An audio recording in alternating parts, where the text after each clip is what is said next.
Mukhang magkakaroon na siguro din ako ng flu 'no, kasi yung first na sign is sobrang nangangati yung ngalangala ko, yung throat ko, tapos feeling ko kinabukasan tutulo na yung sipon dito sa ilong ko. And last na nagkaroon ako ng sipon ay or flu trangkaso din nung January pa.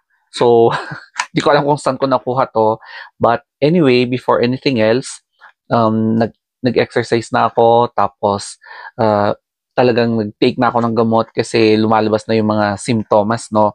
And ngayon ang gagawin natin is iche-check ko yung sarili ko baka magpo-positive ako, o 'di ba?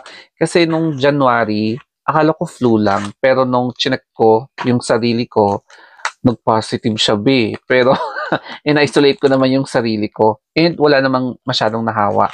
So eto nga pala yung kit na papakita ko pero ayan 'no. Ah, bale ang mangyayari is, eto ipapasok ko sa loob ng ilong ko and then imi-mix ko dito sa may solution. Kung makikita niyo may solution diyan and then ipapatak ko dito. So, kapag one line lang, ibig sabihin negative, pero kapag dalawang linya, positive ako sa COVID. Pero wag naman sana.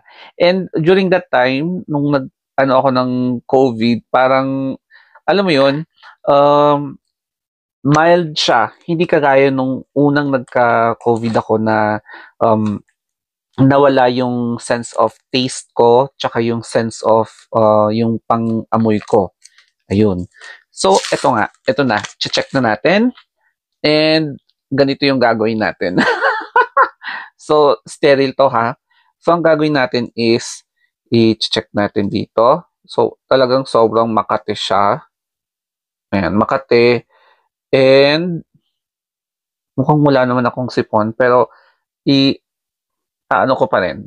So, parang makati talaga siya. Okay. Now, iso-soak natin siya dito. So, imimix natin siya dito. And then, after which, ipapatak na natin dito. Ayan. Kaloka, no? So, I think, ayan, meron na siyang laman. So, ang ilalagay na natin siya dito. And I think, ayan, antayin lang natin na magpo-flow. So, mas mabilis ata pag ipapatak ko na dito, no? Ayan. So, pinatak ko na siya and antayin lang natin na mag-flow.